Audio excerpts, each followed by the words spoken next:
समीकरण में आपका स्वागत है। मैं हूं मनीष उपाध्याय।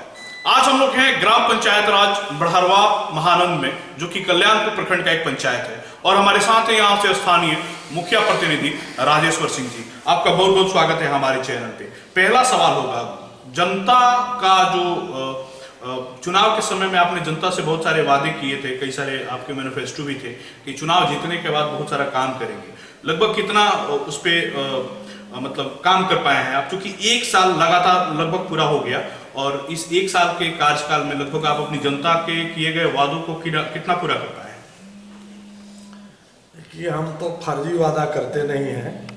जनता से जो जुड़ा वादा है और सरकार का जो नीति है, उसमें जल जीवन हरियाली के तहत हमने प्रथम फोकस किया था।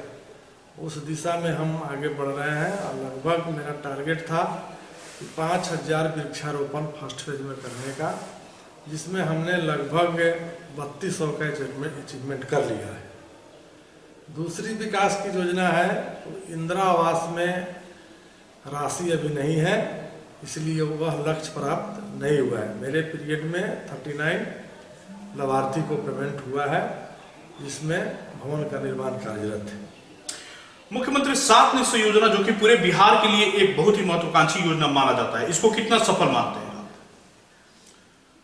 मुख्यमंत्री जो 7 निश्चय योजना है, उसमें और मेहनत करने की जरूरी है, और हम जो ग्राउंड स्तर पर मिलाते हैं कि अगर मेहनत उसमें हो तो वह योजना सफल हो सकती है।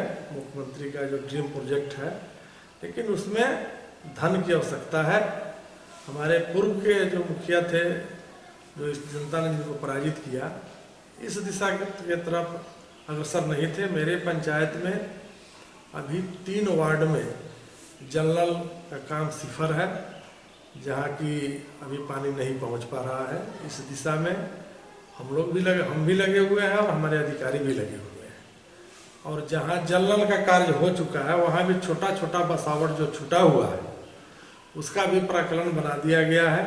उस दिशा में बड़ी अधिकारी को इस संबंध में पत्र प्रेषण किया गया है कि वो छूटे हुए बसावट को कैसे हम लोग पूरा कर लें। हम ईमानदारी पूर्वक 7 निश्चय योजना पर कार्य करने की दिशा में बढ़ रहे हैं। बाकी तो सब अपने हाथ में नहीं है, ऊपर। शिक्षा और चिकित्सा, जो कि समाज का एक बहुत ही महत्वपूर्ण अंग है, इसकी क्या स्थिति आपकी पंचायत में?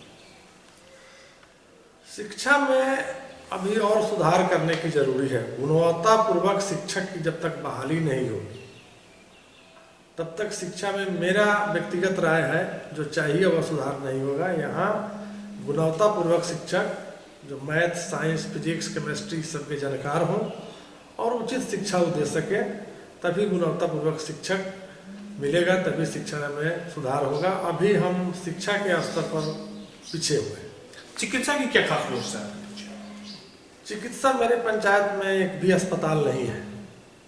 आशा कर्मी से जो संभव हो पाता है करती है, और उसमें हम पिछड़े हुए हैं। उसमें हमको सहयोग चाहिए, प्रशासनिक सहयोग चाहिए। एक यहाँ अस्पताल का सेंटर भी खुलना चाहिए इस पंचायत में, ताकि लोगों को सुविधा हो सके। चिकित्सा में पिछड़े हुए। वृद्धा पेंशन योजना और आवास योजना की क्या स्थिति है? वृद्धा पेंशन योजना तो लाभार्थी के खाते में जाता है, उसका स्थिति ठीक ठाक है। उसमें कहीं से कोई जो बिचौलिया नहीं है, वो पारदर्शी है, पारदर्शितापूर्वक कार्य हो रहा है। और इंदिरा आवास में धन की कमी के कारण वो लक्ष्य अभी पूरा नहीं हो पा रहा है। पंचायत की मुख्य समस्याएं कौन कौन सी, जिससे यहाँ की जनता अभी भी जूझ रही है? हमारे पंचायत की मुख्य समस्या है सिंचाई की। कैनाल से 3 तरफ से घिरा हुआ पंचायत है। माइनर डिस्ट्रीब्यूटरी के अभाव में खेत में पानी नहीं पहुंच रहा है। हम भी किसान हैं, 15 एकड़ खेती हम भी करते हैं, लेकिन सिंचाई की असुविधा है। सिंचाई, हर खेत को पानी मिल जाए तो बाकी किसी चीज़ की जरूरी नहीं है किसानों को। किसान अपने आप जो है आगे बढ़ जाएगा। सिंचाई की असुविधा है। इस तरह की समस्याओं को ध्यान में रखते हुए स्थानीय जिला पदाधिकारी महोदय से क्या भी करेंगे? हमारे जिला पदाधिकारी बहुत ही बोनाफाइड हैं। जल जीवन हरियाली पर, पोखर तालाब पर, इरिगेशन पर उनका फोकस है।